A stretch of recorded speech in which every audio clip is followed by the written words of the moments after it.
फक्त 16 वर्षांचा मुलगा ज्याने ग्रंथ लिहिले, ज्यांचे मराठी साहित्यात मोलाचे स्थान आहे. कोण आहे तो मुलगा? जाणून घेण्यापूर्वी चॅनलवर नवीन असाल तर सबस्क्राईब करा आणि व्हिडिओ आवडला तर लाईक करा. तो मुलगा म्हणजे संत ज्ञानेश्वर, ज्यांनी आपल्या छोट्या आयुष्यात गीता भाषांतर करून भावार्थ दीपिका म्हणजेच ज्ञानेश्वरी लिहिली. त्या काळात सामान्य लोकांना संस्कृत कळत नव्हती, म्हणून ज्ञानेश्वरांनी गीता मराठीतून सर्वांपर्यंत पोहोचवली. त्यांचा संदेश साधा होता.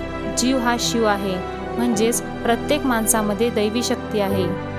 अडचणी कितीही असल्या तरी मनात श्रद्धा, मेहनत आणि सकारात्मक विचार असतील तर काहीही शक्य आहे. आजच्या तरुणांसाठी संत ज्ञानेश्वरांची प्रेरणा म्हणजे वयाने लहान असूनही विचारांनी जग जिंकता येते. मित्रांनो, पुढच्या वेळी अडचणी आल्या तर ज्ञानेश्वरांचा हा विचार नक्की लक्षात ठेवा. आता देव जागा करा, आयुष्य नक्की उजळेल.